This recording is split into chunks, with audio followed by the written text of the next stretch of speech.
आज आपण पाहूया गव्हाच्या पिठाच्या खुसखुशीत आणि छान अशा कडबू. तर त्यासाठी काय करायचं आहे, कुकरमध्ये 1 वाटी हरभरा डाळ छान असं 2-3 पाण्याने धुवून घ्यायचं आहे. डाळ शिजेल इतकं पाणी टाकायचं आहे. हळद, मीठ आणि थोडं तूप किंवा तेल टाकून छान अशा 3-4 शिट्ट्या काढायच्या आहेत. त्यानंतर आपण इथं पीठ मळायला घेऊया.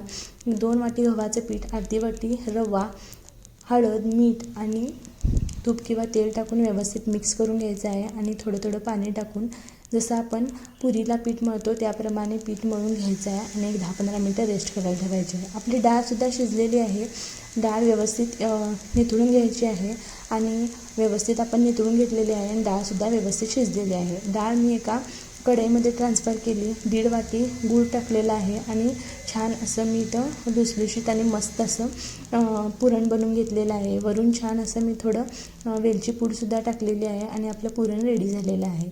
इकडं पीठसुद्धा भिजलेलं आहे. पिठाचे 4 मी गोळे करून घेतले आहे. चपातीप्रमाणे छान असं लाटून घेतलेलं आहे. कडबू बनवण्यासाठी थोडं जाडच पारी लागते. यासाठी मी सर्व कडबू एकसमान होईल यासाठी मी इथं झाकणाच्या साहाय्यानं पारी बनवून घेतलेली आहे. बघू शकता तुम्ही सर्व पारी बनवून झालेले आहेत. एकेकामध्ये मी इथं पुरणसुद्धा घातलेलं आहे आणि व्यवस्थित कडबूची स्टफ करून व्यवस्थित बंद करून घेतलेला आहे.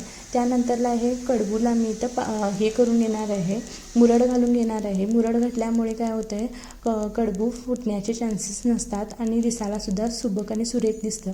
तुम्हीसुद्धा करून बघा. तुम्ही कशा पद्धतीने बनवता मलासुद्धा सांगा.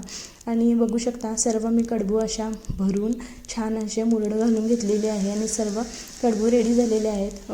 कढईत तेल घातलं. तेल गरम झाल्यावर एक एक करून मी कडबूसुद्धा तळून घेतलेले आहेत आणि छान खुसखुशीत आणि गोड भरपूर अशा आपल्या कडबू रेडी झालेले आहेत.